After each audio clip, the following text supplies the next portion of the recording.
महाराष्ट्र से उत्तर प्रदेश तक बच्चे ले रहे हैं भाग।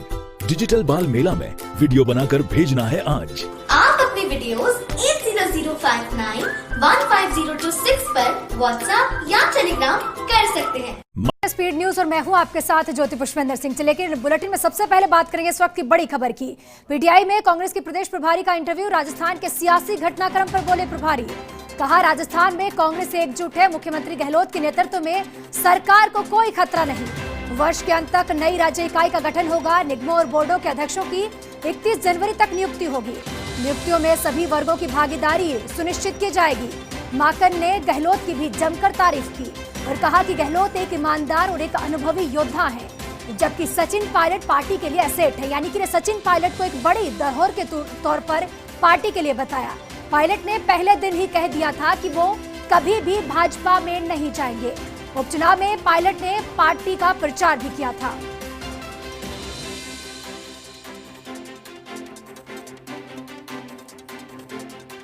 और इसी खबर पर ताजा अपडेट के साथ दिल्ली से न्यूज एडिटर अदिति नागर मेरे साथ जुड़ चुकी है। अदिति, जिस तरह से इन दिनों राजस्थान के सियासी घटनाक्रम में बदलाव देख रहे हैं और एक के बाद एक जो है सरकार की तरफ से बयानबाजी भी आ रही है, और अब ऐसे में प्रदेश प्रभारी का इंटरव्यू और एक साफ तौर पर कहना कि पार्टी एकजुट है, किस तरह से देखते हो? देखिए, प्रभारी का काम यही है कि वो पार्टी को एकजुट, ताकि जो वो है एक पिक्चर है वो दिखाते रहे। इससे जो कार्यकर्ता है कांग्रेस के, उनका मनोबल बना रहता है। लेकिन देखिए, जो साइमल्टेनियस इशू हुआ, सबसे पहले तो एलओपी का बयान आया, उसके बाद भी 2-3 और नेताओं का भाजपा का बयान आया, और शायद ज्यादा दिन नहीं हुए, 6 महीने से भी कम का समय हुआ है जब ये एक बार कोशिश की गई थी और राजस्थान की सरकार को हिलाने की कोशिश की गई थी। तो ऐसे में ये बात तो तय है कि अभी भी जो बागी एमएलएज हैं और जो सरकार है, उनके बीच में कहीं ना कहीं वो गैप बाकी है। और यही वजह है कि जो 3 सदस्य कमेटी थी, उनका डिसीजन भी आना बाकी था। लेकिन जिस तरीके से अभी हाल ही में अहमद पटेल जो तीसरे उनके मेंबर थे, वो नहीं रहे, तो अभी देखिए इस इंटरव्यू की अगर हम बात करें तो साफ तौर पर अजय माकन का ये मानना है कि पार्टी एकजुट है, जो वो हमेशा से कहते आए हैं।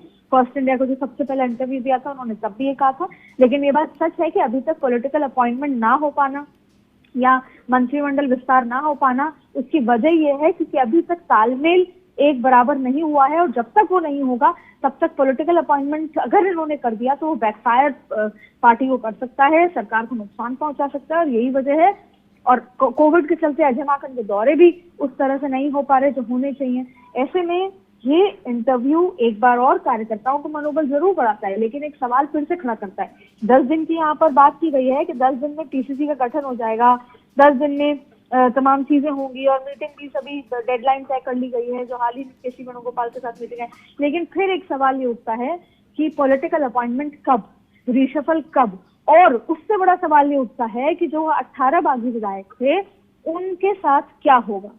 क्या उनमें से कई लोगों को संगठन में या फिर सरकार में बहुत अहम पदों पर लिया जाएगा? तो तमाम चीजों को लेकर, और क्या सचिन पायलट इस तरह से विधायक बने रहेंगे, वो पूर्व डिप्टी सीएम थे, ऐसे में उनका क्या ओहदा रहेगा? तो तमाम चीजों पर क्लैरिटी नहीं है। हाँ, ये बयानबाजी ठीक है कि पार्टी एकजुट है और वो हमारे असेट हैं, और सचिन पायलट के लिए यहाँ पर असेट बताया गया है, और खुद मुख्यमंत्री को उनको अनुभवी योद्धा बताया गया है। तो ये पार्टी पिछले 3 साल से, चुनाव से पहले से कहती आ रही है। लेकिन सवाल अभी भी ये है कि क्या सब कुछ ठीक है? बट ठीक है तो पॉलिटिकल अपॉइंटमेंट में इतनी देरी क्यों?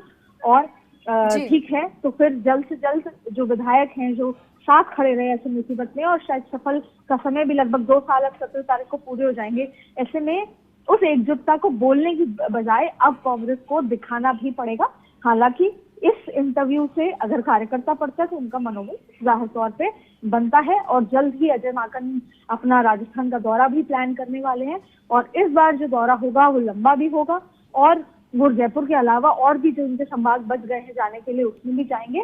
और उम्मीद भी ये है कि जनवरी के अंत या जनवरी की शुरुआत में, दिसंबर के अंत में कई बड़े अनाउंसमेंट होने की भी संभावनाएं हैं। क्योंकि अब हाल ही में इसको लेकर सोनिया गांधी के पास भी रिपोर्ट जाएगी कि वो 10 बागी विधायकों का जो डिसीजन था वो क्या कुछ होना है, और अगर कुछ बदलाव होने हैं, पॉलिटिकल अपॉइंटमेंट की बात हो, तो अगले 1.5 माह के अंदर ये तमाम चीजें देखने को मिलेंगी। हालांकि फिलहाल जो पंचायत चुनाव का जो रिजल्ट है, उसका भी कांग्रेस को इंतजार है। जी। अदिति, देखिए जिस तरह से लगातार राजस्थान की सियासत में जो बयान दिख रहे हैं पार्टी की तरफ से, कांग्रेस पार्टी की तरफ से, पहले सीएम अशोक गहलोत ने कहा कि सरकार गिराने की कोशिश की जा रही है। उसके बाद बीडी कल्ला ने कहा कि बिना किसी पुख्ता सूचना के आधार पर सीएम कोई भी बयान नहीं देंगे, ऐसा कुछ हुआ होगा। उसके बाद पीसीसी चीफ जो है गोविंद सिंह डोटासरा, उन्होंने पीसी के माध्यम से बहुत सारी चीजें साफ की। उन्होंने प्रतिपक्ष नेता गुलाब चंद सिंह कटारिया पर भी काफी सारे आरोप लगाए। तो क्या माना जाए अदिति, क्या एक बार फिर से विपक्ष जो खड़ा है उससे एक बार फिर से कोशिश की है सरकार गिराने की? ऐसी कोई सूचना सरकार को मिली है, प्रदेश की सरकार को? देखिए, इन सारी बातों का पहला ये सवाल है कि चाहे कोशिश हो या ना हो, जी, जो लीडर ऑफ अपोजिशन है गुलाब कटारिया, उनका ये बयान आना अपने आप में एक बड़ी बात हो जाता है कि 2 महीने में सरकार गिर जाएगी। और जब भी ये सरकार 2 बार प्रयास हो चुके हैं, चाहे भाजपा से, जब हमने अशोक गहलोत मुख्यमंत्री के बयान आने के बाद हमने भाजपा के आला नेताओं से दिल्ली में संपर्क किया, तो उन्होंने साफ ये कहा कि सरकार डरी हुई है और अपनी फेलियर्स को बीजेपी पर थोप रही है, क्योंकि पहले भी कांग्रेस की जो अंदरूनी लड़ाई थी उसी की वजह से सरकार गिरने का डर था।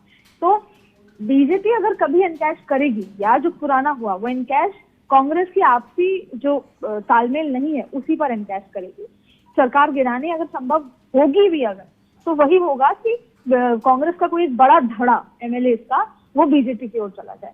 तो साफ तौर पे बात यही है कि गुलाब कटारिया के इस बयान के बाद गतिविधियां तेज हुई, आपस में विधायकों की बातचीत शुरू हुई।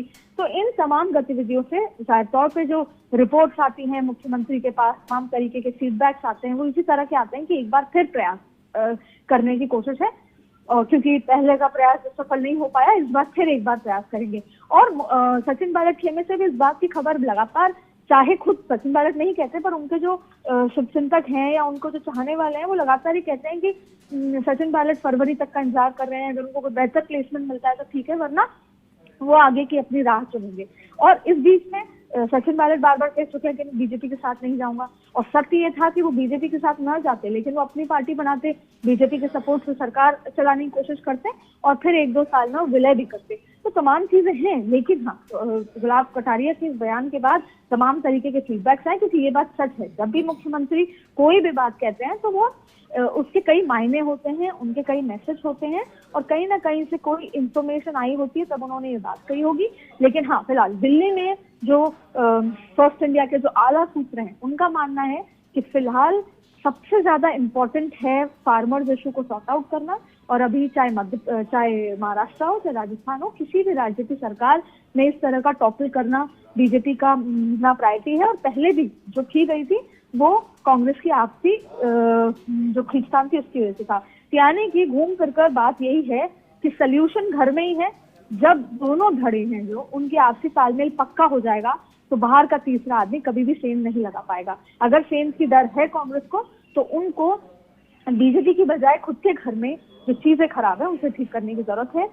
ये एक सबसे बड़ी बात यहाँ पर है, क्योंकि अगर जब भी बीजेपी कोशिश करती है, या कोई भी पार्टी कोशिश कर रही है, या बाहर की कोई भी ताकत पे कोशिश कर रही है, वो तभी कर पाएंगी अगर कांग्रेस से खुद कुछ लोग बागी होकर वापस से दूसरों का समर्थन देने लगेंगे। इसलिए चाहे प्रभारी अजय माकन हो, तमाम लोग हो, उनको आपसी चीजें ठीक करनी होंगी, तो इस तरह का डर कभी भी नहीं होगा।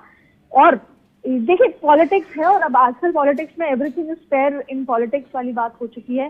सत्ता के लिए साम दाम दंड भेद पिछले कई सालों में हमने कई राज्यों में देखा है, चाहे फिर वो कोई भी पार्टी। जी अतिथि, देखिए जिस तरह से आपने बताया कि सत्ता में सब जायज है, साम दाम दंड भेद, लेकिन इस इंटरव्यू के माध्यम से अजय माकन ने कहीं ना कहीं देखिए सचिन पायलट की जमकर तारीफ भी की है। क्या लगा जाए, किस तरह से इस बात को लिया जाए कि उन्होंने कहा कि सचिन पायलट पार्टी के लिए एक बड़े धरोहर के तौर पर है, एक बड़ी जिम्मेदारी वो निभाते हैं। चूंकि उन्होंने एक बार फिर से ये भी दोहराया कि पायलट ने पहले ही ये साफ कह दिया है कि वो कभी भी भाजपा को ज्वाइन नहीं करेंगे। तो ये अजय माकन ने इस इंटरव्यू के माध्यम से ये मैसेज क्या विपक्ष को देना चाहा, या फिर अपने ही कार्यकर्ताओं की संतुष्टि और उनका हौसला बढ़ाने के लिए कहा गया? बिल्कुल, आपके सवाल में ही आपका जवाब है। अपने ही कार्यकर्ताओं को संतुष्टि और उनका हौसला अफजाई है। लेकिन ये वही इंटरव्यू की कॉपी है जो आज से, जब वो प्रभारी पद पे आए थे, तो सबसे पहले उन्होंने फर्स्ट इंडिया के हेड जगदीश चंद्रा जी को जो इंटरव्यू दिया था, उसमें ये